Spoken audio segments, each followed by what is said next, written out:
failed. Yep, a big fail. Joining me right now, cyber experts Greg Keeley and Peter Tran. And Greg, you're saying this is a screw-up of epic proportions.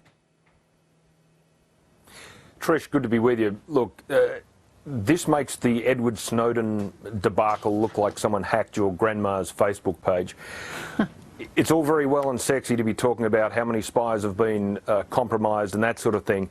The real issue, and I think the chairman got to it here, is how on earth were the Chinese, and that's who we suspect it is, how on earth were the Chinese able to hack OPM, which houses all the data of the United States government personnel, and we can talk at length about what type of information they've gotten hold of. How on earth was that able to happen, and how do we mitigate it?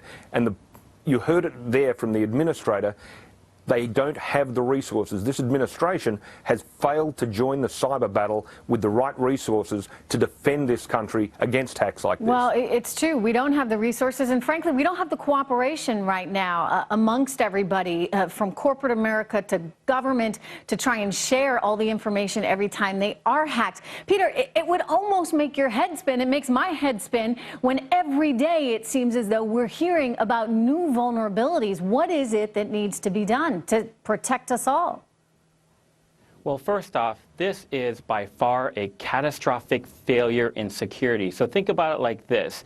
In the cyber world, it's like a core reactor meltdown, and the fallout was absolutely unpredictable. So there's two fronts, and could we have found this? You better believe we could have found this. There's two fronts: owning identity and authentication. But we had to go really looking for it, right? We could have found it. We had to go looking for it, and maybe that's part of the breakdown. We're just not even anticipating stuff like this because it is a new, brave world. Absolutely. So security analytics, looking at the behaviors, early detection and prevention, owning the authentication, owning the access is really the focus point here.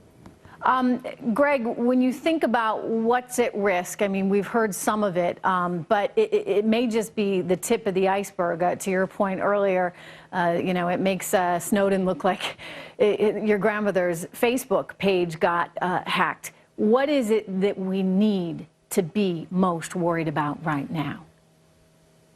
Look, I think what a lot of people are skating over, and I haven't seen reported yet, is whilst this has likely compromised a lot of our intelligence operatives and DoD operatives in the field, what it also does is exposes every single asset the United States has working on our behalf in very, very dangerous situations often, working on behalf of democracy in their particular countries, working with us to secure their countries and to secure the United States.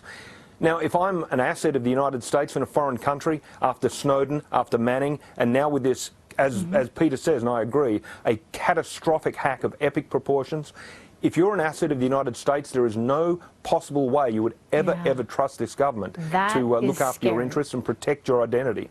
That is scary because we depend on these guys for all our intel. Thank you, Greg and Peter. Absolutely.